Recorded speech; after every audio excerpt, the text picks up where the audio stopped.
Yo, we are back. Let's get it. Touchdown, Raiders!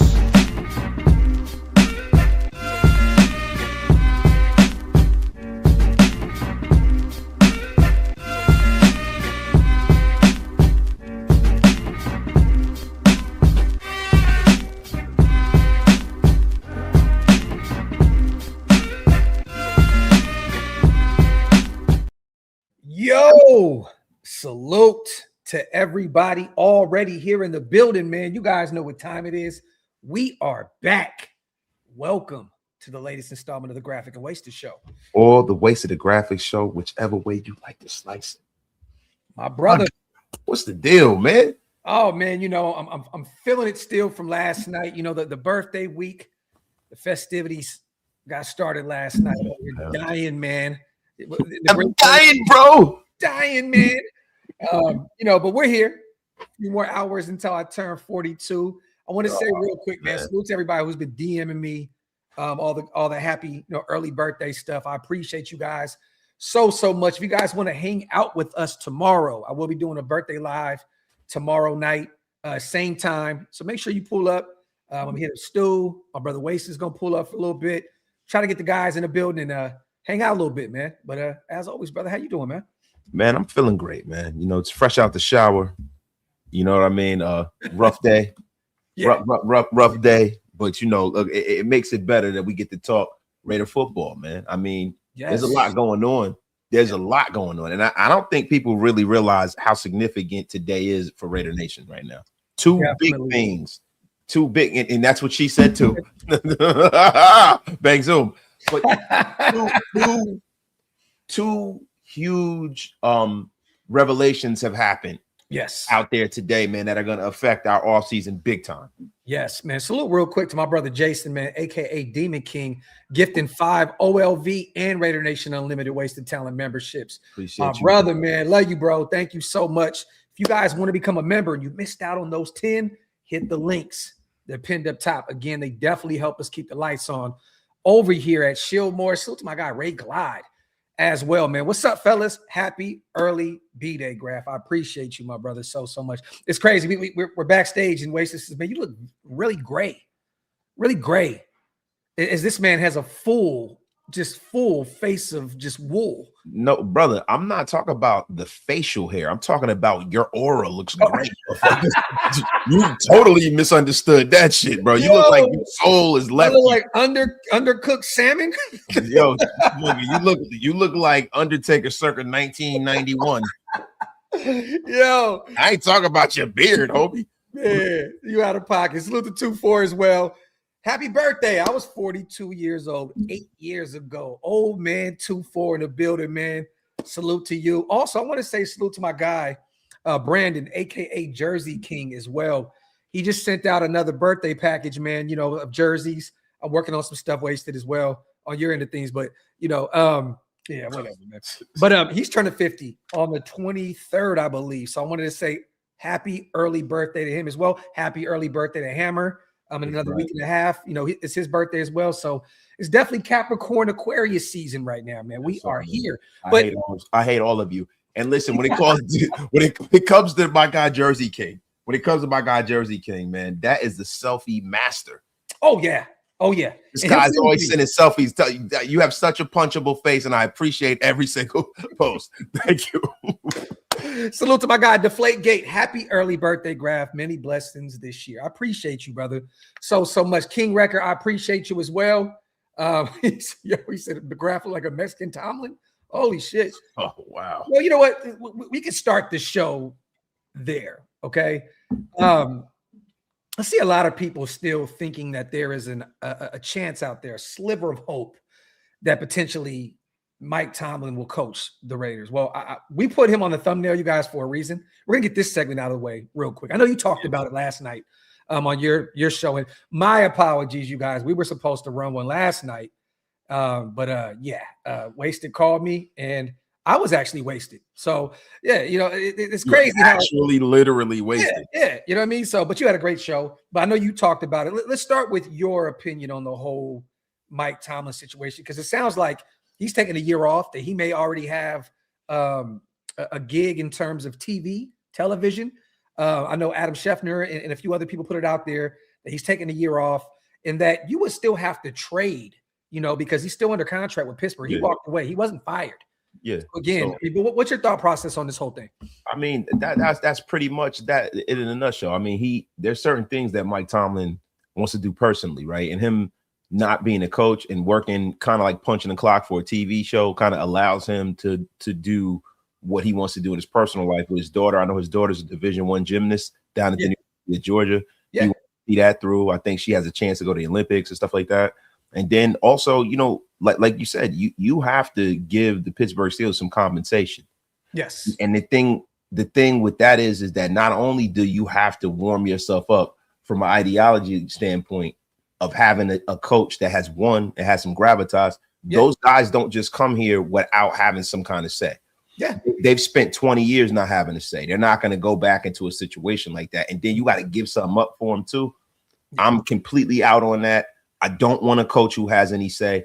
I want an organization that is controlled the traditional way. Yeah. GM, coach, so on and so forth. I don't think the Giants understand what they're getting themselves into. I really don't. And I know he left without signing on the dotted line. John Harbaugh, for those who are wondering who I'm talking about. Yeah, he just left Teterboro. I actually was just by Teterboro. Yeah. And it was a lot of traffic. I don't know if that was him, but it was he's on his way home to Baltimore, and apparently he's meeting with Tennessee, I believe, tomorrow. He wanted to be a man of his word. It sounds like the deal with the Giants is pretty much finished. They agreed to the money. They agreed to his terms. It looks like he's probably going to be getting paid $20+ million. So that was true, you guys.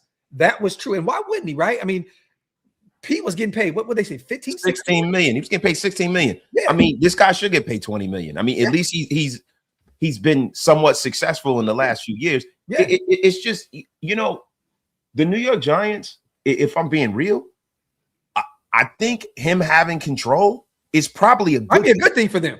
It's a good thing for them. It's not a good thing for us. The Giants aren't as far gone as us. The Giants have had success in the recent past, and the Giants have a pretty stacked roster. If you have a competent guy there that can add to it and won't let his emotions get in the way, they can be competing for a division title very, very soon. And their division is weak too.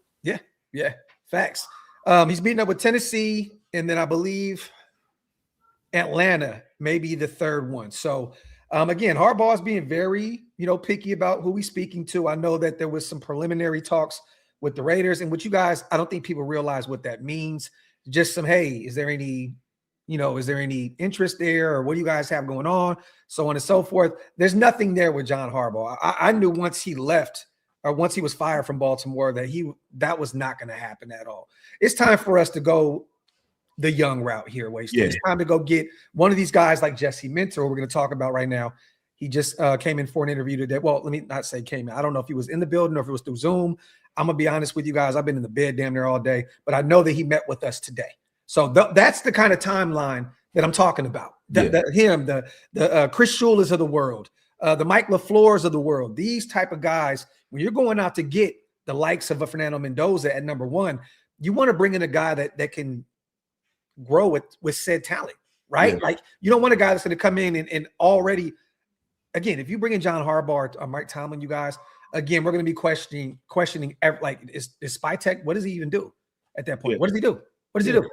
Like, give the guy full reins to do what he needs to do with Tom's say in the mix, but give Spytek everything. Bro, listen, they're not, John Spytek's not going to go out there and do a job search for a guy who essentially is going to like cuck him out in a sense. Yeah, he's not doing that, bro. I know that's wild, right? But I'm just saying, like, hey, please come take my job from me right in my face. Nobody's going to do that shit. Yeah. Who the fuck's going to do that? That's the reason why he's in charge of the interviews. John Harbaugh called. He said, "Hey, John Harbaugh, fuck you. Go fuck your mother." Bow, hung up on him, and then he moved on. Listen, guys, this is Late Night Wasted. This is not Normal Wasted. This is not a family show, everybody. If your kids are up right now, tell them to cover their ears. Earmuffs. Thank you. Real quick, you guys, for those who are wondering as well, we've already had interviews with Kevin Stefanski. We've talked about that a ton. Matt Nagy as well. Davis Webb, who the more and more I'm starting to hear about some of these interviews that he did with Baltimore with us, starting to hear that, he is a young, bright mind, and that he definitely impressed a few of these organizations that he sat down with. So if he doesn't get a head coaching job this cycle, I'm expecting him to in the near future. Potential OC, that would be great. Yeah, I think that's the natural progression for him right now, because he's not, right? Yeah. I don't think you're going to take that ascension. Like, even with Sean McVay got fast-tracked to being an offensive coordinator. He wasn't an offensive coordinator that long, and then he became a head coach. But I think he has to at least call plays for a team exclusively to get that kind of a look. Vance Joseph, the DC for the Denver Broncos, has already interviewed with us. And for what I'm hearing, reports are coming out that Arizona is really high on him. There's a connection with him there, and that they potentially will bring him in. It looks like Arizona wants to stick with the whole defensive philosophy. And I get it. It makes sense, right? People don't realize, they think Josh Allen. They don't realize that Sean McDermott's a defensive-minded guy. Like, all these teams, man, you look at Denver, right? Vance Joseph, they're great because of their defense. Philadelphia, their defense has carried them into the postseason. I know they just lost, but again, Shanahan is both. Like, he's an offensive guy, but he also is a phenomenal defensive-minded guy. You look at all these teams right now, the Texans, who absolutely went out there and destroyed the Pittsburgh Steelers, defensive-minded team. So again, I'm not against bringing in a young, fresh, defensive-minded guy like a Shula, who is still one of my number one picks here, and then him bringing in potentially a Mike LaFleur as an OC, or even the what's his name, Nate Skangalees, whatever. I can't pronounce his name, bro. Yeah, right. I would love if we had a duo of Shula and him.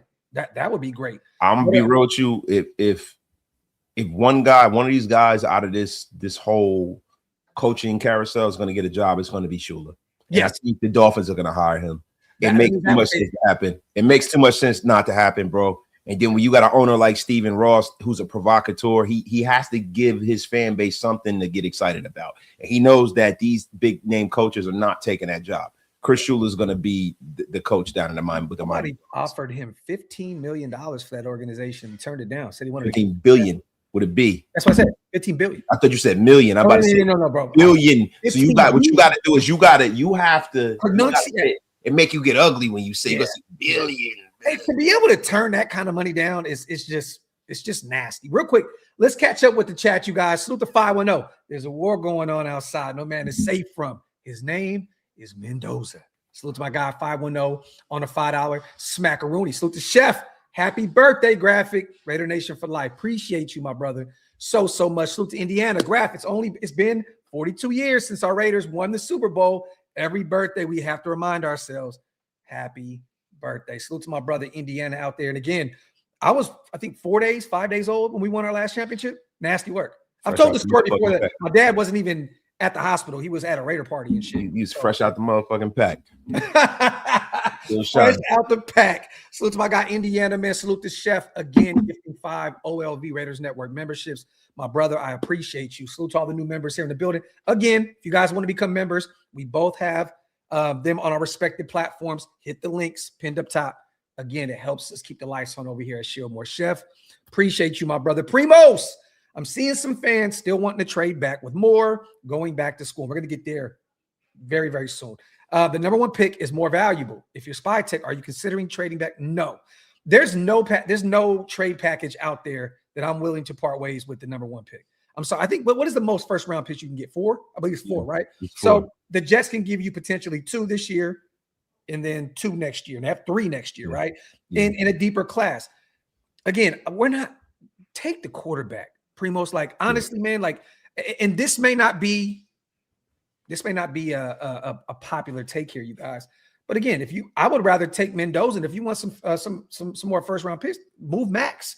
I would rather have Mendoza in the building in part ways if this is something that Spy Tech and Max have had a conversation behind closed doors. If he wants to go to a contender right now and we're looking to add more firepower through the draft, I have no issue with that. But take Fernando Mendoza at 1. Primos, I don't care who offers what.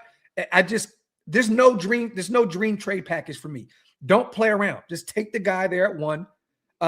Barring, God forbid, any major injury that happens in the national championship. I don't want to throw that into the universe, but it's football. It happens, right? Miami's defense is ferocious. But I'm saying, God forbid something happens to him there. There's nothing that I would take in order to move off that number 1 pick. I know that with Dante going back to school, it's easy to say, wow, that number 1 pick is even more attractive because the quarterback class has got a lot thinner. Stop playing Madden. Stop playing Madden, bro. I put a short out today how the Raiders have to take him. They're gonna lose this fan base if they don't. Yes, they literally lose this fan base. Did you see what Mendoza every interview? Tom Brady's my idol. He's my idol. His coach, he reminds me so much of Tom Brady. Bro, even beyond that though, when you talk about all of the markers and you know, salute to everybody in the chat. If you guys didn't check the short that I put out today, please go over there and go give it a like, give it a share, go give it a holler, go listen to it. Tom Brady pretty much outlined and described what he likes in quarterbacks. He talked about when he was coming out, guys that could throw the ball 70 yards from their knees. And I think that was a little jab at Jamarcus. Mm-hmm. You know what I'm saying? Of course. And he said so, right? And everything that he talks about, celebrating with your teammates, being prepared, you know, having that dog, being competitive, being able to bounce back from adversity. He said adversity is going to come. Yes. Right?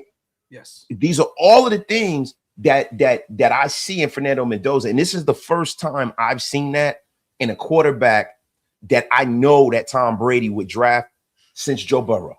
Yes. This is the first time, bro, because a lot of these other guys, you know, he talked about, oh, yeah, he can run, he could do this. I think Brady, when he's picking a quarterback, he is looking for somewhat of himself in the archetype of whatever quarterback he takes. And when you see some of these other guys like Caleb Williams, right? I don't see any Tom Brady in Caleb Williams, bro. No, I see more Patrick Mahomes, right? Definitely. A lot of Patrick Mahomes, right? I see a lot of Mahomes influence. I think they're two of the same kind of guys. I don't think Mahomes really influenced him. I just think he was who he is. But, yo, Fernando Mendoza checks every freaking box when it comes from a leadership perspective to being a winner, to being everything, the prerequisite size. And so what? He has a B+ arm. Yeah, I don't care. I don't need, like, there have been so many guys that have come out like Joe Milton that could throw the ball through a city building, can't hit a ball a country mile. No one cares, bro. Yeah. Can you complete it on a dime 20 yards down the field is the question. Yep. Facts, man. Salute to Hug. Tomorrow marks 1 year in the gym. Love it, man. Made it 292 days, bro. Your 50th birthday can be your battle cry to better yourself. 2026, I will be a Shieldmore Swoger. 50 years old, don't mean shit. Get after it. Salute to my brother Hug on a $10 smack. Hey, Hug, I'm gonna punch you in the chest when I see you. Salute to the Flake Gate. Fernando Mendoza. This is hilarious. It's like a big girl. Never called generational, always slept on. But when you need her, she shows up and she delivers every time. That is hilarious. Salute to my guy, the Flake Gate. Hey, man, listen, man. Don't sleep on the big girls, man. Hey, don't man. Ain't nothing more official tissue than a big girl's loyalty to you, man. Listen, especially when you get one that's pretty too. Oh, pretty big. Oh, pretty big. Oh man, that's like heaven, man. Yeah. That's like heaven, man. I had one of my early 20s, man. I had one of my early 20s, man. Salute to Brody on becoming a member as well. I don't know what channel, brother, but we just truly appreciate you. Again, if you guys want to become members like my guy Brody, hit the links to pinned up top. We're gonna get these supers in, you guys. We're gonna get to the rest of the show. Rose, if we trade back, what would you want in return? I'm not trading back. Nothing. Rose. I'm look, you know, I got love for you, brother. I'm just keeping this simple and sweet right here. Nothing. Don't move back. Get your quarterback. Stop playing around. Simple and plain. Sweet Jazz gifting 5 Raider Nation Unlimited Wasted Talent memberships. Salute to all the new members on Get Off My Lawn gang. Again, if you guys want to become members and you missed out on those 5, hit that link over on Wasted channel. Again, man, the army is growing every single day over there. You know, Raider Nation Unlimited and all that good stuff. All right, I think we're almost caught up. Insights is wasted. I see you all dripped out, still bumping ABBA over here for April. Raider, you know what's so funny? Insight. So I forgot, my wife told me, she said, babe, that song is from the 70s show. And I said, what? I was like, I know I heard this before. And I went back, I just uploaded a video on Instagram and Twitter, but I forgot that there was a part with Donna and what's his name? What's the? It's Kelso. No, not Kelso. What's the main dude? Foreman. There you go. But I'm gonna send you the video. It was absolutely hilarious. But you know what's funny? That whole Fernando thing started right here in Shieldmore. Rudy the Vet Russo got that going a long time ago, and everyone just seems to forget that it started right here on the Graph and Wasted Show, right in the chat, and Raider Nation has run with it. There you have it. So to the 1,000+ people rocking with us. Get those likes up, you guys. Pay your bar tabs over at Wasted channel. Also, hit that subscribe button if you guys are not subscribed yet. There was something in the air that night. The stars were bright. Fernando. Salute to my guy, Demokes, in the building as well. But yes, you guys, today, big news out of Eugene. Again, we talked about this already, but we'll break it down a little bit more here. It looks as though Dante Moore has committed back to Oregon. He is not going to come out this draft. I believe, what was the number, Waste? I think that they said that he's passed up on the opportunity of $50 million guaranteed, right? Skipping this specific draft. Now, Tony Pauline put something out there. Did you see what he put on Twitter? Yeah, I saw a little bit of it. It was actually hilarious. He said that he spoke to his people and that the team that could potentially, let me read this real quick. I'll bring it up because I don't want to butcher what Tony Pauline said. But it to the effect of the Jets, oh, no, I'm going to go back to school. I'm going to go back to school. This is what he said right here. Hold on. Members of Dante Moore's team tell me NFL destination was one of the several factors in his decision to stay at Oregon. So somebody comments and says, way to squirt more oil on us over here, Tony. You had it out for us, talking about the Jets, ever since Adam Gase was fired, right? Tony Pauline said, dude, I'm a Jets season ticket holder. I haven't missed attending a home game since November 1981, but the facts are the facts. So it looks as though he looked at the Jets there at 2 and said, no, sir, bye. Yeah, but I think it's that. And I also think it's about not the money, but it's about having a good NFL career. Yes. Right. I think that he understands where he is, and he's honest and real with himself.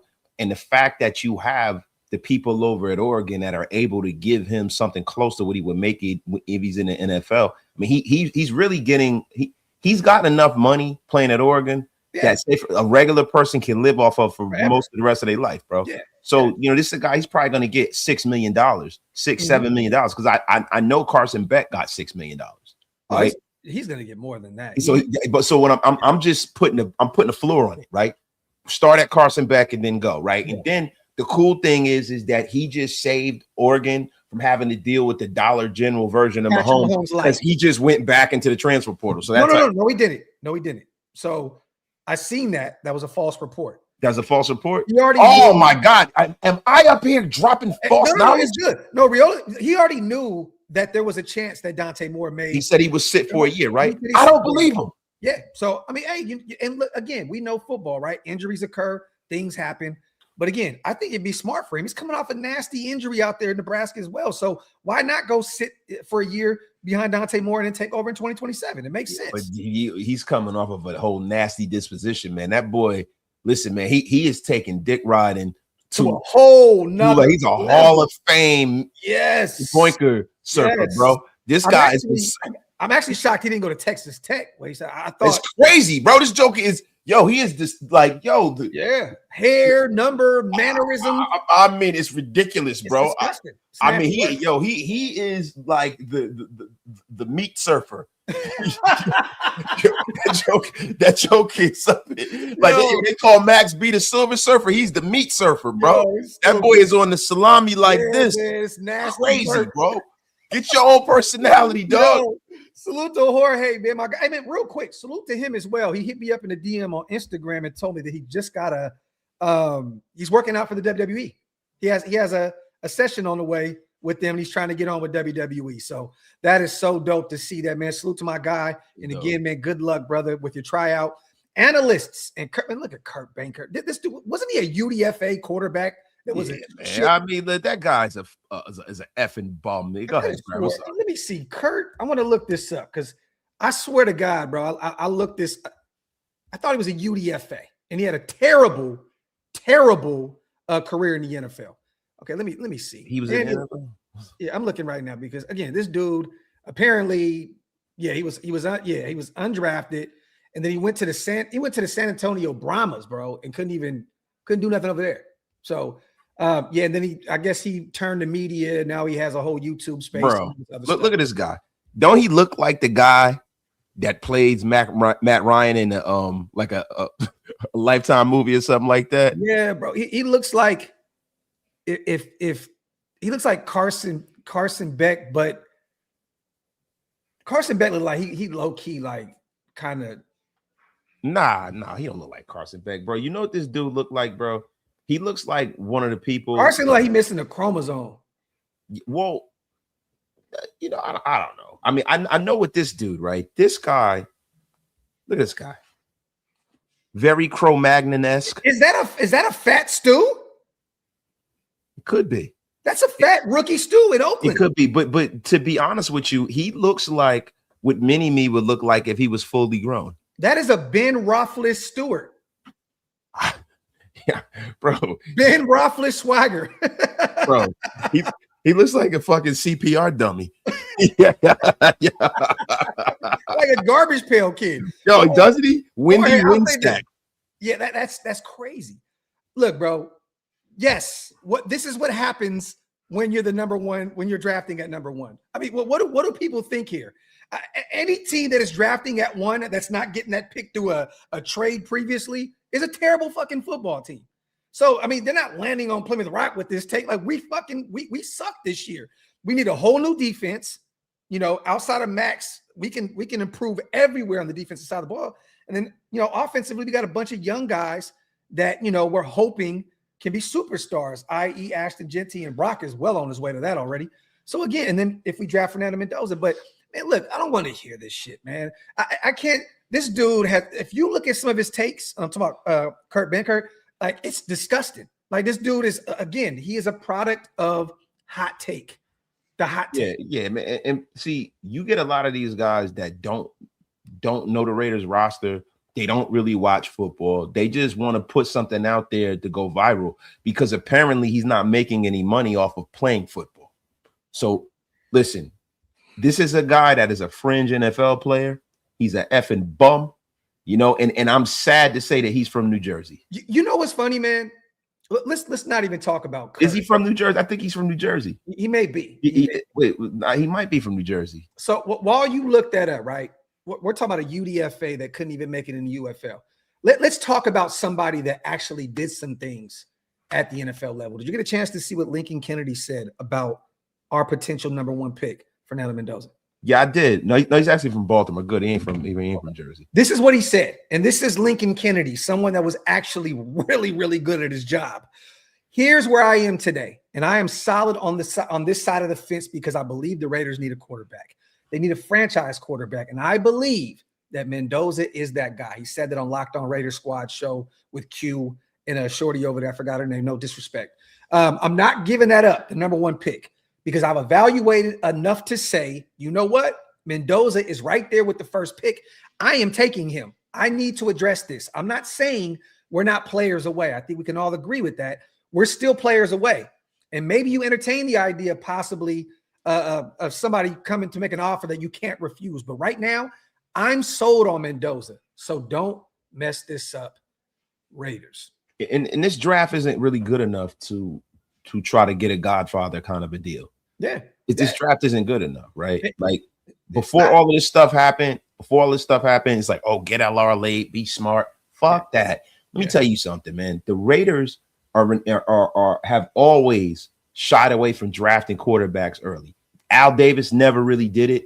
And that's part and parcel of the reason why we get left behind. Yep. That's the reason why we have these bursts of success. Yep. The way you have sustained success is having a quarterback that you can lean on, bro. Yeah. Like Ben Roethlisberger. Yeah. He went to Super Bowl twice.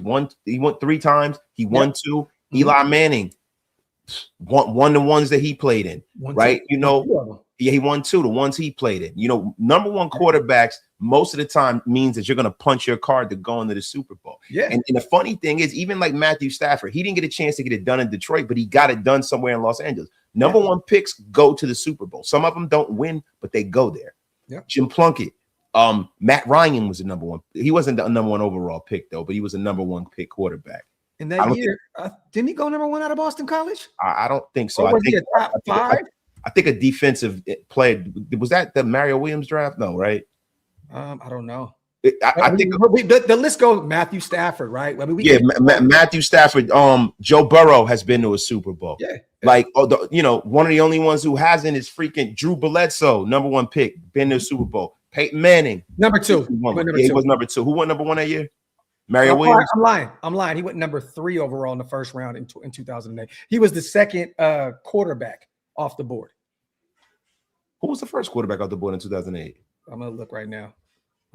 Finish that sentiment, brother. But Jared Goff's been to a Super Bowl. Like when you're a #1 pick quarterback, you go to a Super Bowl.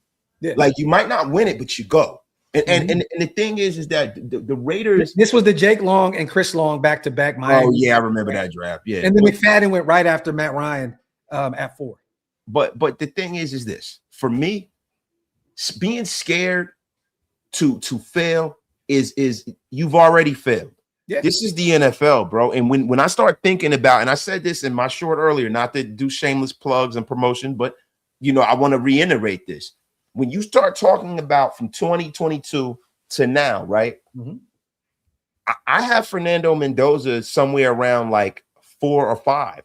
Okay. Right. So if you're like, okay, if to your estimation, right, not to have recency bias, right? If you think Drake May is the best prospect to come out since then, right? Or you think Caleb Williams is, if you want to, Jaden Daniels or Jaden Daniels, those 3 guys, right? Yeah. So it's those 3 guys, CJ Stroud, and then Mendoza, right? And then the thing with Mendoza is, as he gets into the league with his makeup, bro, this is a guy that could probably be better than all of them. Yeah, he definitely could be better. From what I've seen from CJ Stroud lately, he could definitely be better than that guy. But he's better than Bryce Young and all of these guys. And he plays a brand of football where he's not going to get himself hurt.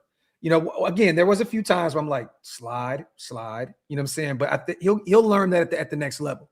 When you're playing against the big boys, you're gonna learn slide.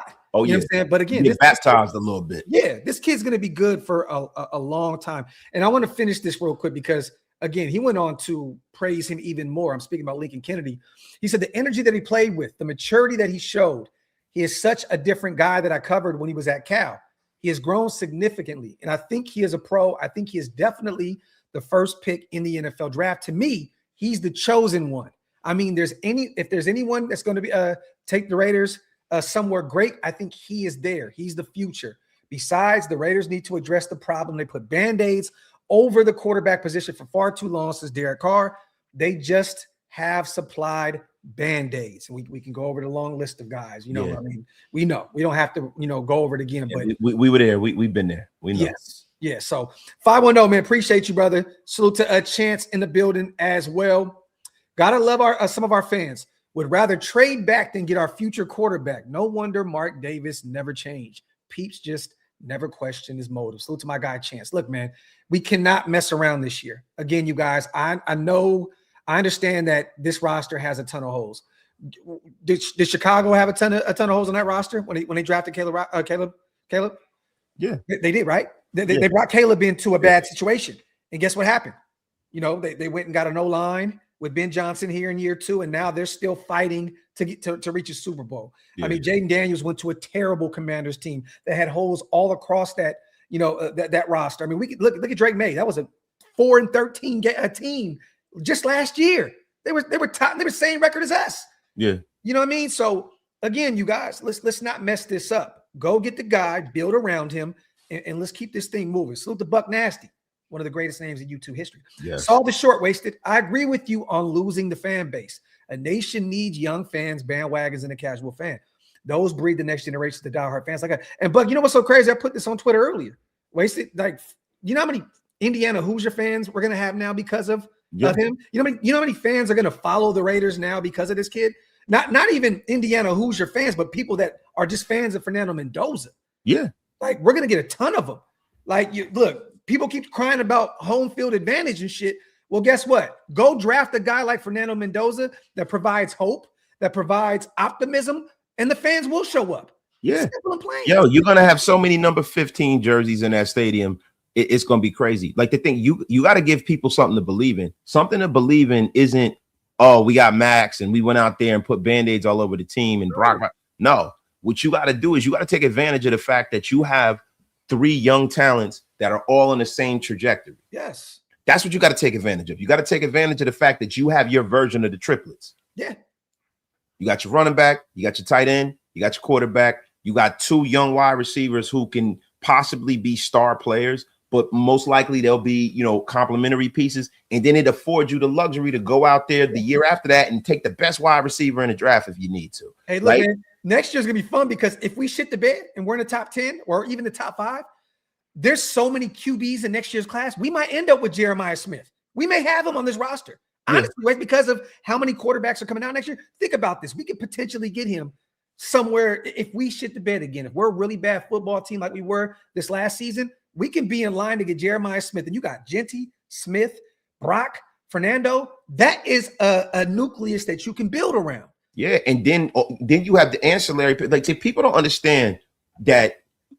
I think people don't realize that building a football team is a very abstract concept. Yes. Right. It's like anything you do in life. There's layers to it. Right. Like John Spytek put us in a very good position last draft. Yep. Because what he did was, instead of doing what was popular, he did what was right. Agreed. He didn't go out there like, listen, would I have liked him to go get like Luther Burden or one of them guys? Yeah, right. Yeah. But at the end of the day, he went out there and he put some guys out there that at the end of the season, we saw hope, and not bullshit hope. Yeah. It's not like with Alex Leatherwood, where he played good for like a quarter and a half, and then we're like, oh, we got something, or maybe we got something. No, we see tangible evidence that Charles Grant and Caleb Rogers can fucking play. Jack Besh. We see tangible evidence that Jack Besh can play. Yeah. We see tangible evidence that, Jackson Powers Johnson, even though he didn't draft him, is a starting player in his league. Salute to Tom Telesco too. Salute to him. Yeah. Tommy T did us right too. Did you see what he said too the other day? I want to shed some light on him real fast, because he said that the Raiders are they have resources. That's what he said. He said, man, I don't think people realize the resources that the Raiders had. He was giving us a ton of love and a ton of credit. And coming from a guy that was fired after 1 year, that speaks volumes of who this guy is and his character. So salute to Tom Telesco. But real quick, salute to Ryan. Aside from JPJ and Colton, do you think any other offensive linemen on our current roster will be starters for us next season? Yes. I really like when we drafted Caleb Rogers and wish he got more playing time. Of course. I think, Ryan, that Charles Grant will be our starting right tackle. I do. And I think that DJ Glaze will probably get kicked in the guard. And then if Jackson's back at center, great. If not, he has one of the other guard spots. And then we'll see what we have with Caleb Rogers. But I think that Charles Grant, I like Caleb too. I know Caleb's your guy. But Grant, to me, man, looking at some of that tape that he put out there, he's elite. Yes, I think Charles Grant's elite, bro. He's elite. And it's the thing. Look, whether Caleb starts or not, right? We got a situation where, you even got guys in free agency. You got Smith that's going to be available. Tyler Linderbaum. I don't know what the Ravens are going to do with him, but I don't think they have Pro Bowler now too. Wasted 3-time Pro Bowler. So I don't think that they have the first right of refusal with Tyler Linderbaum. Is he an unrestricted free agent coming up? He is unrestricted.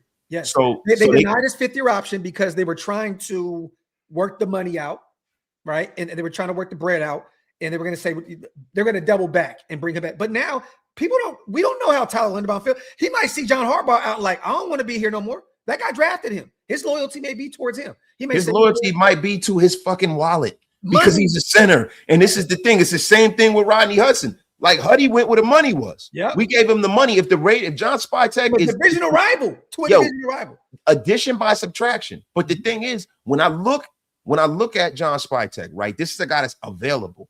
And if you sat there and you thought that Jackson Powers Johnson is a guard, you go get him. You can also go get Evan Neal, who's not going to be very pricey, who is a blue chip talent coming out, a top 10 pick, and you can develop him here. There's a lot of options for the Raiders, man. I don't think that the Raiders next year, I don't think the offensive line is going to be the problem at all, especially not having a jackwagon like fucking Brennan Carroll as the offensive line coach. And also, again, you guys, there's Rasheed Walker, the left tackle for Green Bay, right? There's Braden Smith. There's Tyler Linderbaum that we talked about that is going to be available here. Like, there's a ton of guys that are going to be available through free agency. I mean, the list goes on. I can go through a ton of these names, but again, we'll save that for a later day because we're going to have some free agency shows pulling up. But there's going to be a ton of options in free agency, so stay tuned.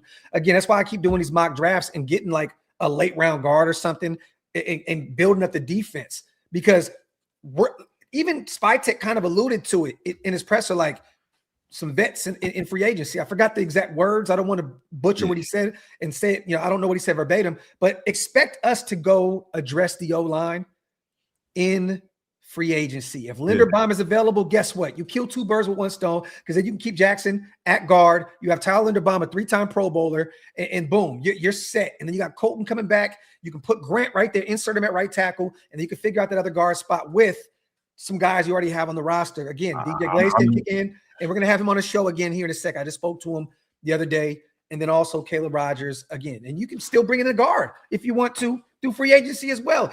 We have a team. Elijah Vera Tucker is going to be helping. I mean, there were like I just said, Evan Neal is going to be available. You got a lot of guys that are going to be available. And then when you start talking about, helping his defense, you got guys like, Boye Mafe. Owe will be available. I mean, Tariq Woolen, Kobe Bryant. Yeah. He's been phenomenal since Mike McDonald moved him to a safety from the nickel spot. He has been great. Bro, I mean, you have so many guys. You got Javonte Williams. Yeah. That's a terrific change of pace back, right?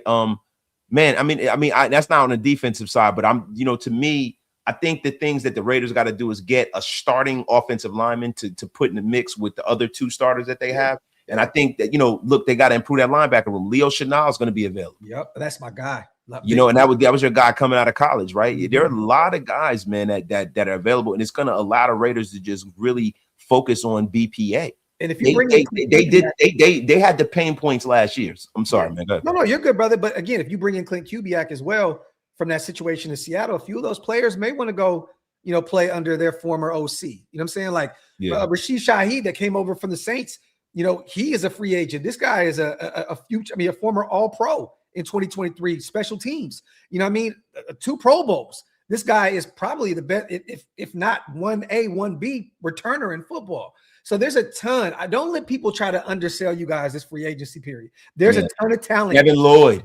Yes. Devin Lloyd. That's that to me. Nakobe Dean, if he can stay healthy, he could be one of the better linebackers in football. I know that there's a big question marks around that. Yeah, bro. Look, Rasheed Walker. There's some guys out there like for me, it is Tyler Linderbaum, it is Devin Lloyd, and then we start there. Yeah. Salute to my guy JMC. If Surratt is available in the second round, would you do it? Look, if you feel that he could be potentially your number one, and Fernando again can use another. I mean, you don't really need another security blanket. You got Jensen, you got Brock, right? I'll say this, JMC. I like Elijah Surratt a lot. If he falls to the third, I'm taking him. I know some people think that he may be a first-round pick. I don't have that. I'm not putting that tag on. He's not no first-round pick, bro. The dude is fucking slow as molasses. I'm going to say this. If he's available in the third, I would do it. I'm going defense in the second round. Simple and plain. Get Fernando Mendoza. In that second round, you look at a potential defensive end, or you look at a defensive tackle, a corner. I don't even care if you get a linebacker there. Go early because this is a great class. Get you some defense there in the second round. And in the third, you have a little flexibility, right? Because in the fourth, you got 3 picks.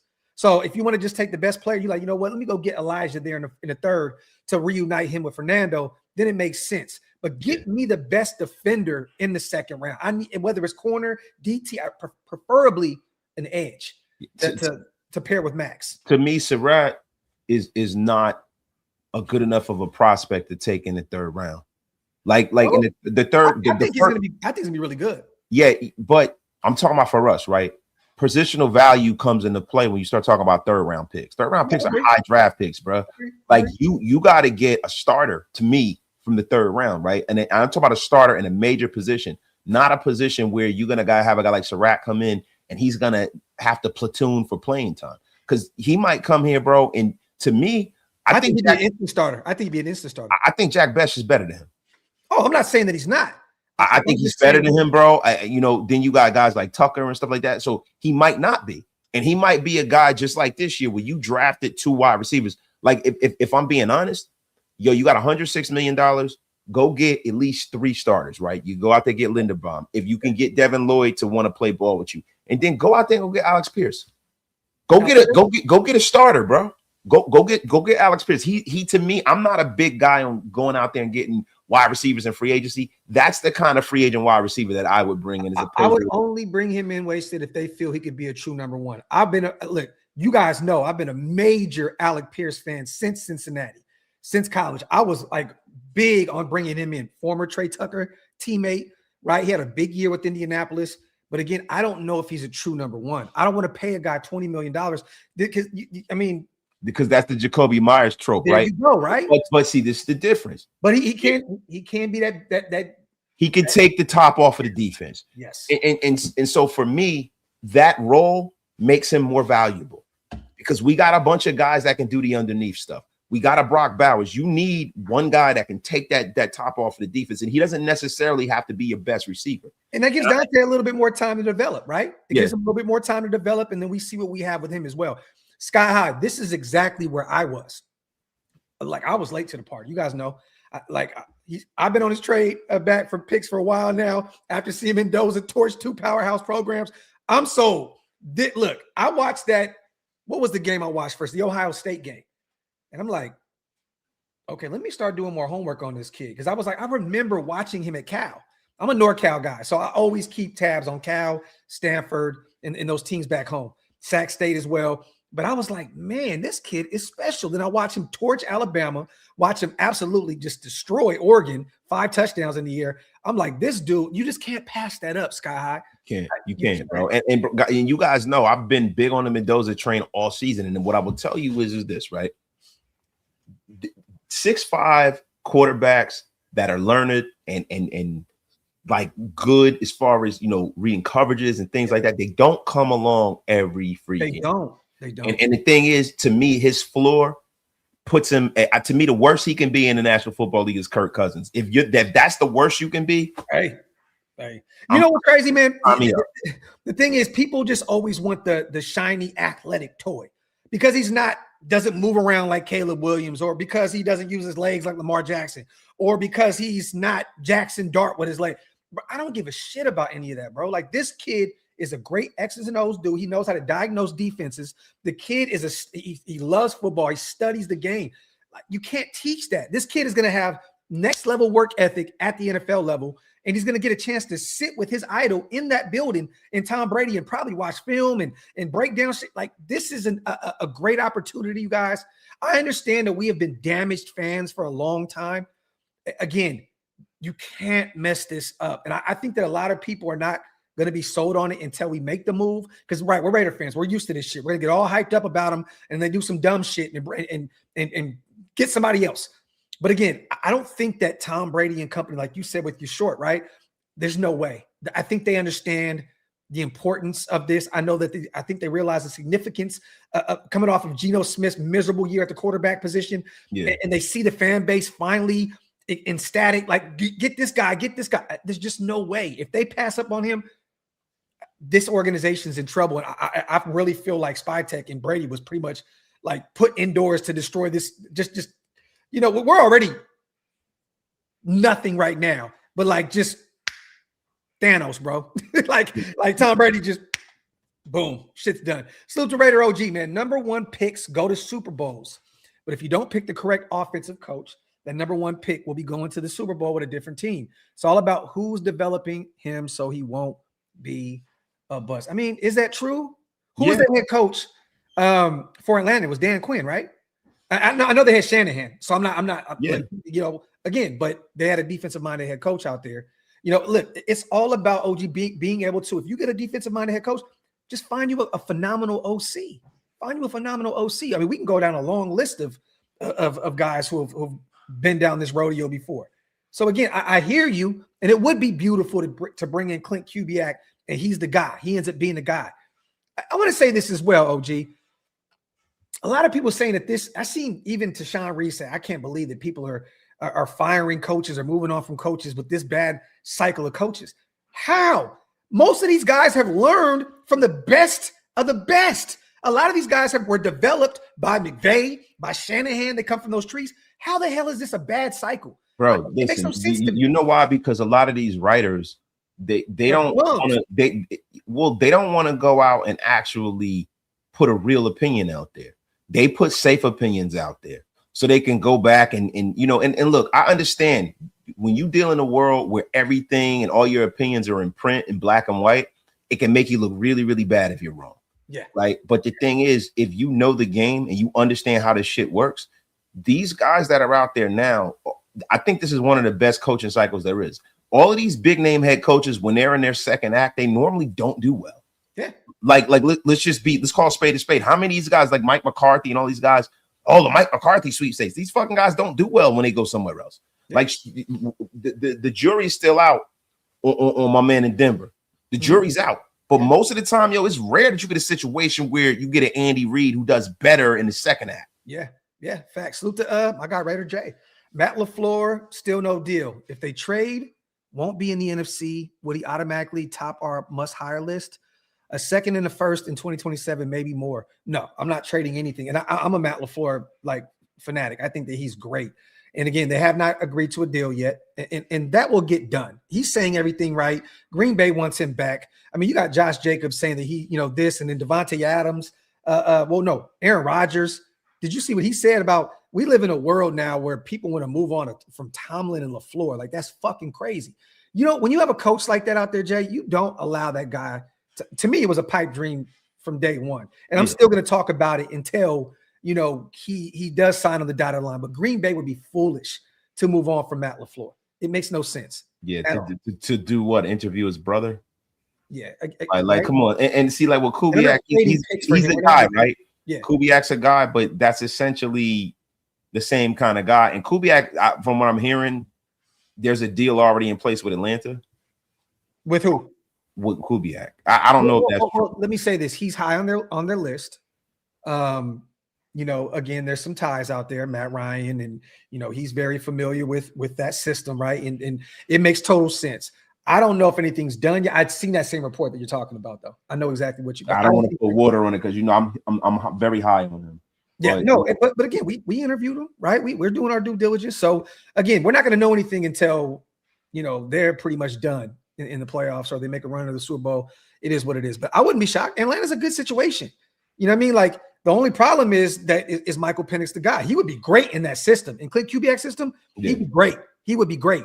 But again, they have a ton of talent out there. They're probably franchise tag Kyle Pitts because he had a really great year after being this so-called generational guy, and he's had some down seasons. They'll probably bring him back. They got Bijan. They have Drake London. That'd be a great situation for Clint Kubiak. So I could see that being a spot, but you never know. He may say, hey, give me to the Raiders. I'm high on Mendoza. I'm high on Genty. I'm high on Brock. Who isn't? So we'll see. Salute to Rube. Vera Tucker, I know he has injury history, but his upside is elite. This is facts. Anyone that watched him at USC knows how great this kid is. And even at the NFL level, before he started, sustaining these injuries, he was great. And he can be a vet to come and compete at a guard spot. Doesn't need to be a guaranteed starter. Well, this is the thing, Rube. He has to be. You're paying him starter money. Now, I think Vera Tucker is so good that he's still going to get top guard money in this market, even with the injury, because he could be that good. I don't think he takes like a 1 year, 2 year type deal. I think that he gets a big deal. What do you think? It depends on what his medicals look like. It's not like they're just going to make this decision in a vacuum. This is a guy who hasn't been able to stay healthy ever. That was the knock on him coming out of USC. Yeah, one healthy season up to this point, right? I believe that's it, man. So, like, if you're going to, put premium money in a guy that you're dependent on, like, you're not bringing Elijah Vera Tucker in to hope and pray that he can suit up every week. Yeah. So I think, listen, your ability is your availability. I think it is going to hurt him in the pocket. I don't think he's going to get as much as everyone else. Okay, we'll see. But either way, I think that he's that good. But again, durability has been a problem, and we know that availability is the best ability. Salute to my brother Rube. But again, you are right. His upside is definitely elite. I used to look at his tape at USC like this dude can be the next big thing at the guard position. Like he could be that guy. And then getting to the NFL, man, and just not being able to stay healthy, it just sucks. Salute to Raider Prophet. Tom Flores won number 15 and won us a Super Bowl. Talk that talk, Prophet. Talk. As a coach, not as a quarterback. Yeah, yes. But again, AFL stuff back. He won us a Super Bowl. Salute to Pride and Purpose, my guy. We still have Bo Jackson's nephew on the squad. Give him more burn. Wait and picking a wide receiver early. This is the thing, man. I like Shedrick Jackson. He has not proven anything up to this point. I know he had his first touchdown this which is great. We love seeing it, right? But again, we just, as Raider fans, we can't get so connected to the name, you guys. Yeah, it's like, come the fuck on, bro. I want to win, bro. I don't care. Yeah. Like, we can't just go off of his uncle's reputation. Like we can't. If he's that good and he makes this roster and he shows up next year, hey man, then great. Then great, but like I'm not making any plans for the future because Bo Jackson's nephew's cousin's next door neighbor's mailman's accountant is here. Nobody cares about that shit. Salute to my dog S. Pride. Appreciate you, brother. He got 2 back-to-back haymakers here. There's a reason why Miami is killing it. Watch their right guard, and there's Cooper, 345, and DJ Campbell, right guard. Both late-round aggressive, nasty, incognito type killers. Marion Brown takes the top off the defense, runs a 4-2. Then he goes on to say, and the best DT is Cameron Ball. It's all in the film. Speed and size is crazy. Could play into. Y'all need to see his film. I'm not saying it for no reason. You know what, S-Dot, do me a favor, brother. Send me a bunch of stuff on him on Instagram and Twitter. I want to get a chance to. I already know, the Miami kids. I wanted this specific kid right here. The kid from Ohio State. Cameron Ball. Send me some film. I want to see what you're talking about. I want to see what I'm missing out on. So it's my brother S. Dot with the $30 smacker Rooney. Hey, you guys, get those likes up, man. Pay your bar tabs. Wipe them feet. We got almost 1,400 people strong in the building. As always, we appreciate you guys. Look, man. There's a kid from Ohio State that I like too. McDonald? Yeah, Cameron Ball. That's the kid from he's from like Alabama or Arkansas or something like that. He's from one of those SEC schools in Burgundy, right? Where's he from? He's from Alabama or Texas. Arkansas. Okay, Arkansas. Yeah, that kid is a monster. He's a monster, but 6'5", 326. You know the cool thing about him though, man? He's a guy you can get in the 3rd round. That's the kind of pick I'm talking about. I don't think he's gonna go in the 1st round though. No, hell no. I mean, bro, you look at the stats. They're not. Again, what he doesn't show up on. A lot of it doesn't show up in the stat sheet. Yeah, man, but that's getting a young Jonathan Hankins. Okay. Look, man, I'm gonna do my homework on the kid. Again, I'm not gonna act like I've been majorly watching these Arkansas product. I love that running back out there. I'm taking him in every mock draft, man. That kid is special. 6'2". He can be that thunder and lightning with Ashton Jensen. Yeah, man. I would love that. Salute to Hug. You know who Mendoza reminds me of? Gale Playwise? I don't know what the hell Hug's trying to say. Joe Montana, smart middle road arm with drop in the bucket accuracy, and both run like baby giraffes. Bro, you got to chill with comparing him to the greatest quarterback of all time. You got to stop, bro. That's Joe Cool, man. Yeah, it's him and Brady right there, neck and neck, 1A, 1B. Man, Joe Cool. Look, let me tell you something, man. I give Brady. He the greatest too, but Joe Cool did it when people were trying to take your fucking head off. I love Joe because of Notre Dame, but then I hate him because of the Niners. So yeah, but Joe Cool. Look, man, Joe Cool was doing that shit, bro. 4 Super Bowls when LT and them guys were able to just, like I don't know if Tom Brady.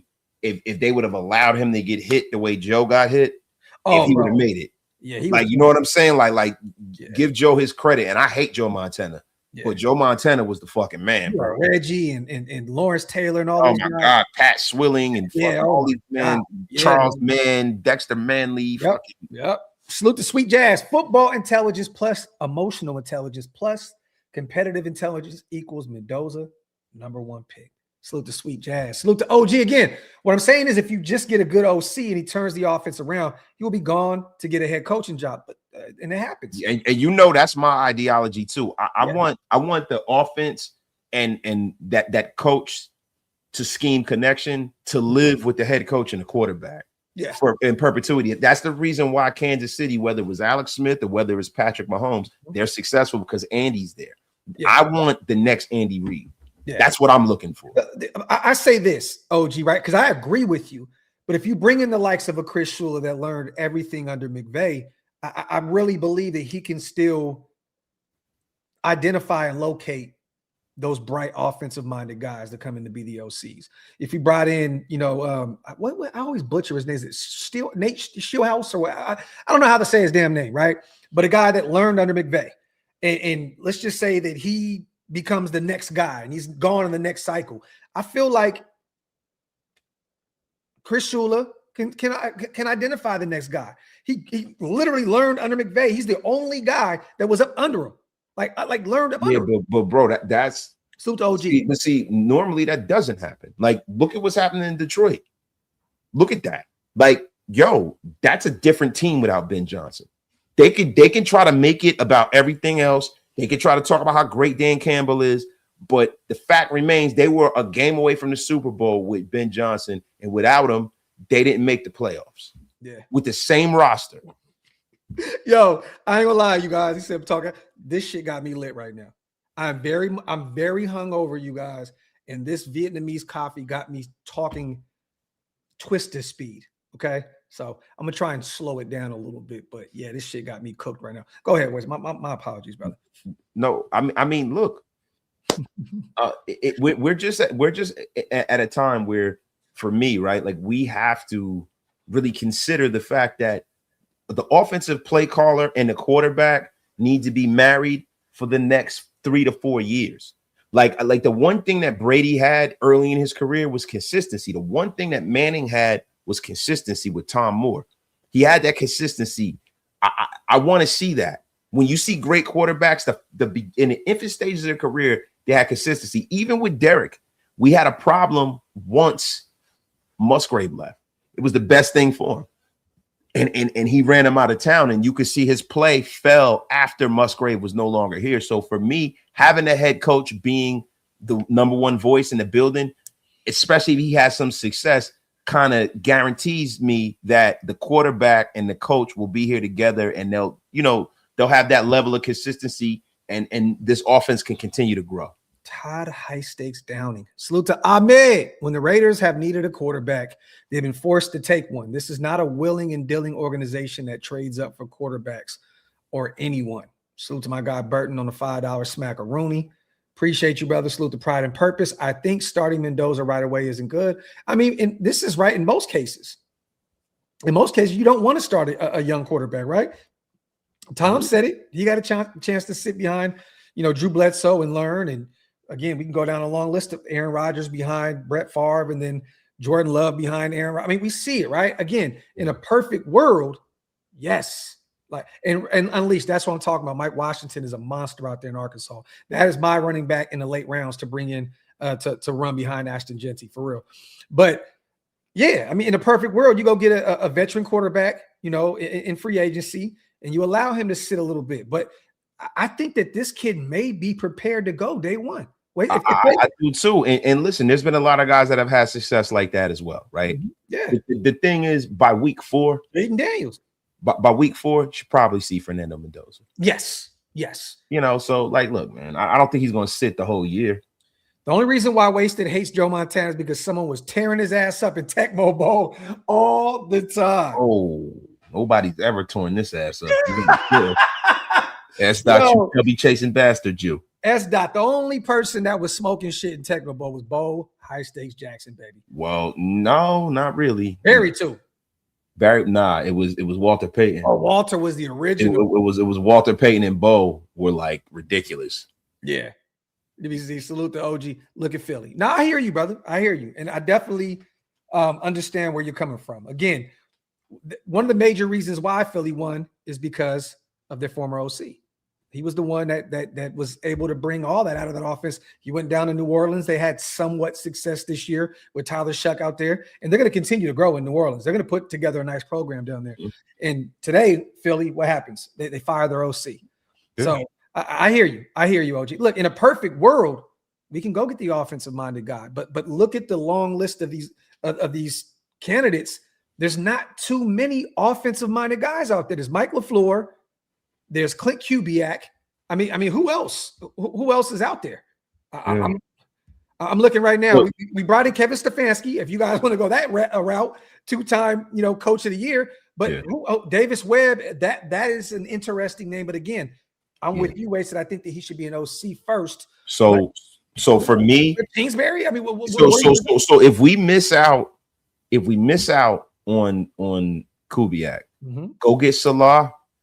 Bring him in and go get Davis Webb and make him your offensive coordinator, or possibly see if Mike McDaniels wants to team up with his guy and come on over here with Mike McDaniels. There's not a lot of offensive minded guys available. You got honestly, you look at Kevin Stefanski, Matt Nagy, who's terrible, Kubiak. We already talked about him, Davis Webb, and what else? I mean, there's Cliff Kingsbury and there's Mike LaFleur. Other than that, it's all defensive minded guys that are available. It's Brian Flores, Anthony Weaver. Jim Shorts, potentially. We don't want no Greg Roman over here. No, Jesse Minter, Vance Joseph, right? Most of these guys, Ajiro Avero, the guy that we just, we brought a former Raider, actually, the DC for the Panthers. Again, there's not a lot of names out there. So I hear what you guys are saying, but again, show me some names then. I mean, Todd Monken, you know what I mean? Did Baltimore fire him? And you don't want him. He's an old guy. So he's gonna follow Harbaugh. He'll probably end up calling the plays for Jackson Dart. That's the reason why Harbaugh is no longer in Baltimore. It sounds like he was not willing to part ways with Todd Monken. So I'm assuming that he's gonna follow him to New York, which makes total sense. And I think that he would work wonders with Jackson Dart in year one. Let's not forget what that offense looked like last year in Baltimore. It was phenomenal. Lamar wasn't staying in the pocket more. Like, he really turned him into a successful pocket passer. You know what I mean? Because he understood that as you age, you can't continue to just play off your athleticism. You gotta do things differently. So I think that he's gonna end up in New York with him. If we get Kubiak as head coach, are y'all no, I'm not keeping PG at all. I'm not. No, PG, everybody's walking the plank. All of these guys, every single one of them. That's been the biggest problem with the Raiders. There's a situation where you got guys married to people that they don't even know. That's not how a coaching staff could be successful, bro. You got to have everybody on the same sheet of music from top to bottom, right? So you got to agree on a coach, and he has to agree on his staff, and you got to hold him accountable for his staff. That's how shit works. You don't have the coach telling you what to do, and you telling the coach who to have on his staff and working with guys whose ideology doesn't align with his. To me, that's just a failed, stupid metric. It's dumb. Also, I'm seeing a few people also mention, where's it at? I wanted to bring that up. McDaniel's available, right? He's taking head coaching interviews. He's taking OC interviews. Philly is interested in him right now. I believe he's about to interview with Detroit for the OC position. Again, I don't know if he comes over here to be the OC. If the Raiders offered him the head coach position, he'd probably go over and take that. But I don't think that he'd be an OC for us. I think he would want to land with a team like Philly or Detroit that are ready to go now, so we could potentially get a head coaching job again for the second time. You get what I'm saying? But I was right, if I wanted to take another bite at the apple to be a head coach, right? But you also, if you're going to work under somebody, right, that relationship has to matter too, right? So it has to be somebody that you have some familiarity with, somebody who you believe in, and getting a quarterback that you believe in. So the thing with a guy like McDaniels, right? Like I said, with that connection with him and Salah, that's tangible. To me, that's tangible, bro. That's a tangible relationship. Definitely. Again, you guys, for those who are wondering about who's going to be our next head coach, I don't think this is going to be done anytime soon. I think the Giants are the only team right now that has already, finished the Rooney Rule and all this stuff. I think they're the only team in football right now that can actually name their head coach. So we still have to go through some processes here. Again, there's no rush.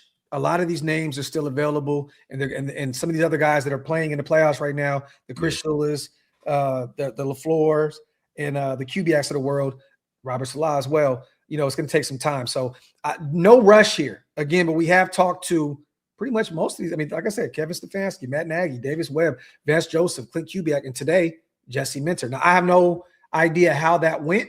I'm hoping that, he potentially killed his interview. I like Jesse Minter, and I think that he could be potentially a great head coach. I just don't know if he's ready to go just yet. I think that Baltimore would be a great place for him, or like one of those like defensive identity kind of spots. Like B-Moore would be great. Like, I think that would be a great place for him. Cleveland would be a great place. Number one, like one of the top 3 defenses in football. That would be an interesting job for him. But I don't know. I don't know how that would fit with the Raiders. That's not what we need here, right? Like, when you talk about like Bisciotti, he's the kind of guy that will bring in a young head coach. Because he said the other day, I'm trying to find Steelers too. Yep, Steelers. And I think that they requested an interview for Mentor as well. That'd be a great. They're trying to find the next Mike Tomlin and the next John Harbaugh, right? And they're stable enough of an organization to be able to withstand having a young head coach. Bringing a young head coach into a really bad situation is not ideal. Yeah. It's better for them to go to situations like this because they're growing pains. You have a better roster to kind of get through that. Yeah. It's not done just yet. I see Pride and Purposes. We did the Rooney Rule too. We did not. We only had one minority candidate that came into the building. You have to have 2 external minority candidates in order to fulfill the Rooney Rule. So Pride and Purpose, we have not done that yet. We did Vance Joseph and whom else? You know what? No, we did. We had to. We brought in the DC from Carolina, right? Yeah. I don't know if that interview is done yet, though. I don't know. I could be. I could have. I don't know. Is that interview done? I don't know if virtual interviews. No, that counts. That counts. Yeah. So yeah, it's done then. Okay. I don't know though. I didn't hear anything about that though. It was tell me how we got a Raider that the year we got the #1 pick in a coaching search. There's 9 damn teams in the mix, bro. We can't catch a single break. It's comical at this point. Hug, that was a lot of word salad. I'm gonna take it as disrespect. Get your shit together, Hug. Okay. Tell me how we got a Raider that Hug. I think the protein is getting to your mental, brother. Some get Salute to the goat. Okay, so it's done. So it's supposed to be done today. Yeah. Okay. All right. So okay. Well, then I guess we are one of the teams that can actually go and hire our next head coach. But again, you want to go through the process. I see people on Twitter and Instagram tweaking. Why are we not getting a coach yet? Do you want to continue? Why would you want to be the first team to go out there and make a hire? Go through the process. See who's available, pick their brains, see what fits, what doesn't. You guys, if we have the #1 pick, we have Fernando Mendoza coming into town. You have to nail this head coaching. This is not bringing in Pete Carroll to coach Geno Smith. This is not bringing in AP to coach Gardner Minshew or Aiden O'Connell. This is the #1 pick. This is what we've all prayed for.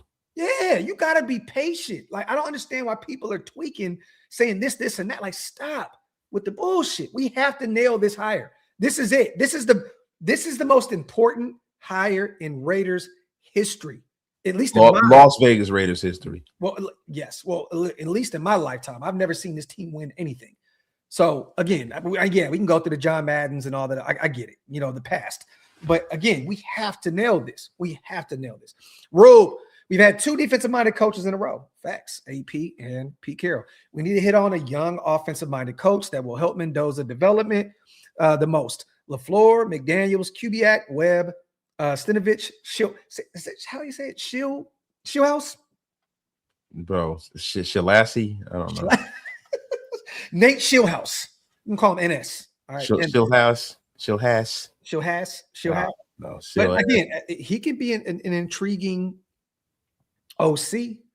I wouldn't bring him in as a head coach just yet. How long has he been with McVay? Has it been 4 seasons? Yeah. So bro, he's not on my radar. He's not on my radar at all. For me, the first thing you got to be is really good at prep. Second thing you got to do, you got to be great with situational football. For 2 years, actually. Just last year, offensive assistant, passing game specialist, pass game coordinator this year. So only 2 years. My bad, brother. I didn't mean to cut you. But it's all good. But at the end of the day, you got to be a leader of men, right? Yeah. And look, I see people when they start talking about, who to bring in. The first things first, you got a lot of these guys where they look great on paper, but they don't have the personality skills to do this shit. Yeah. You know what? I had no problem with what Devontae said. I actually like that he said that he still talks to his guys. He talks to Max, talks to Trey Tucker, said he talks to DJ Turner. What's the issue with that? To be honest, that was the first time hearing Devontae talk where I wasn't irritated with him. I was like, man, that's cool. He's still giving his former teammates love and giving them credit. You know what I mean? And I love it. And then he said that he's also spoken to the Rams players about, trust me, you guys, I forced the trade here and I forced the trade there, and it didn't work. That the grass isn't always greener. There's telling Rams guys, you have it really good here. I have no issue with what Devontae said. And you guys know me and Wasted have been on the team.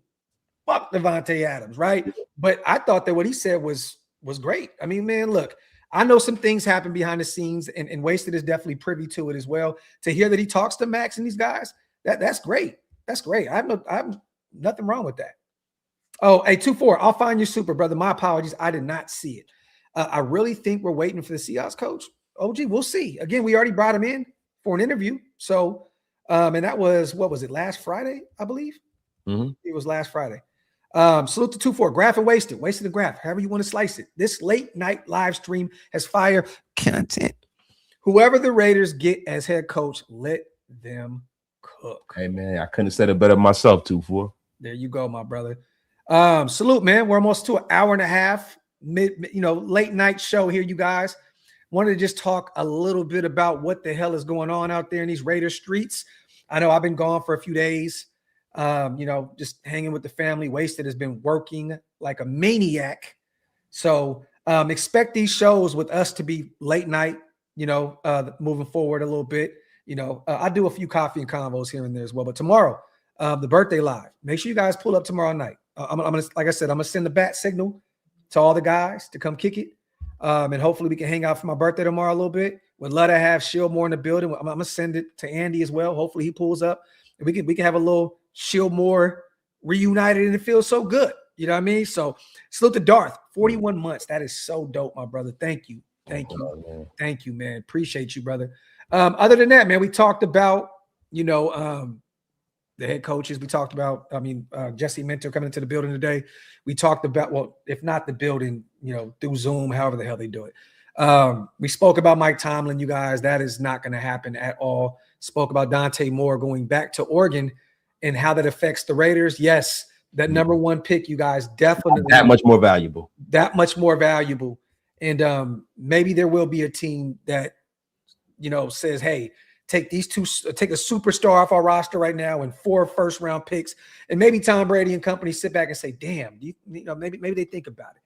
All I'm gonna say is this: it is very, very, very, very critical to get this right. And if you have the option or the chance to get this kid, I'm excited to watch this Miami game. And to be honest, I don't really care what happens, even if they lose. I see a lot of people as well saying, "Well, if he lose, what if he wants to run it back?" You guys. His brother is waiting in the wings, and they just brought in Josh Hoover as well. The kid from TCU signed him through the portal. The kid is coming off of a undefeated season and a Heisman.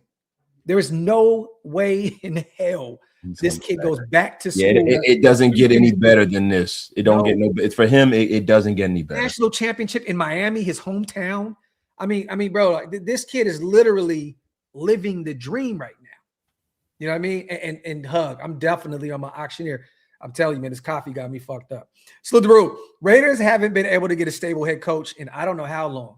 If we get a DC, I got to trust he gets multiple OCs correct while Mendoza is on a rookie contract. Last thing I want is a Jack Del Rio in Card 2.0 and Wasted. Just talked about that. Facts. Salute to my guy, Rube. Appreciate you, brother. He said, got 10, give me 15, yada, yada. I hate you, Hug. I hate you, brother. And real quick, Victor says, I like Mike LaFleur. He has a great resume and background. He has had to earn it and cut his teeth. And people just keep going back to the fact of him failing as an OC with the Jets. And again, man, some of these greatest coaches, some of the greatest coaches in the world, the Belichicks, the Pete Carrolls, these guys have failed before as well. But everybody fails with an organization when you got the owner thinking he knows ball and he really doesn't. Yes. When you got Woody Johnson trying to tell you what to do, it's like acting like he's Al Davis. Yeah. Look, man, the Jets are a situation that is not going to be fixed, unfortunately, until ownership gets out of the way. Yeah. So, I take anybody who has a failure with the Jets with a grain of salt. I love right now that we started this show at the exact time the Kings and Knicks are playing right now. Sacramento versus New York right now. You love to see it. I want to see something real quick. We'll see the score. Yeah, let's see the score. Real. My Kings suck, and you know what I mean. But yeah, that's what I'm saying. Yeah, we got playoff aspiration. Y'all are bums, man. I don't want. No, well, look, we won 2 games in a row. Beat the Lakers. Beat Houston. Looks like we may beat you guys here again. And I'm just going to look at the score real fast. Let me see what's going on out there in Sacramento. Right now, 56-42 at the half. Kings up by 14. Yeah, y'all not gonna win this game. We're not? No. All right. Expect a text in the middle. Yeah, if you get though, listen, bro. Okay. you get a win in the regular season. Whoop the goddamn do. But y'all ain't gonna win. Hey man, we're only like 70 games. Everybody makes a run in the NBA. Out of the play-in, bro. Like that's it. You know what I mean? So everybody makes a run, bro. We'll be all right. Salute to Bob. Raiders commitment to excellence. Salute to my guy in the building. Man, appreciate you, brother. Anything on the way out? Nope, man. Listen, bro. Just look, we're gonna be rocking and rolling all week. No matter what happens, we're gonna be here, y'all. Make sure you pull up. Yeah. And you guys, if you can, once again, pull up tomorrow night, birthday live. Gonna hang out a little bit. I know Waste has got a lot going on. Check out his recent short on the channel. Go to Raider Nation Unlimited. Check him out. Hit that subscribe button. We're trying to get bro to 20,000 subscribers. We can't do that without you guys. Ridge, this is the last one right here. Salute to our guy. If you trade the number one for like 4 ones, do we reach on Trinidad Chambliss? I'm not a prisoner of the moment. Again, Ridge, I think he could be a good potential good professional, at the next level. But I'm not sold on Chambliss like most people. I'm just not. Bro, the guy has a good game or two, and then everybody's going crazy. Look, he's an undersized quarterback that was playing, he was playing, out of the Power 5, and was like a Division II guy. Like, you know what I mean? Like, this is a guy that's in a great system. Lane Kiffin, very quarterback-friendly system. He's a very good college quarterback. I just hate that Ty Simpson was phenomenal at the beginning of the year and then tailed off. Chambliss was and then became better as the year went. Like, what happened to Ty Simpson? Like, honestly, I think that he could still be a good professional quarterback at the next level. No, he can be. They all can be, bro. It's so many different moves. Even with Chambliss, he could be a good one if he goes to the right situation. But when you start talking about a guy that has question marks right just on the surface, right, from a size perspective, from a details perspective, from running a pro style offense to just an athletic profile perspective, and then you're gonna reach on them and draft them even higher.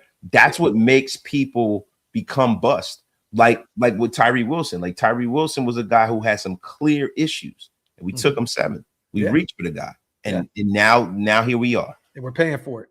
We're still paying for it. Yeah.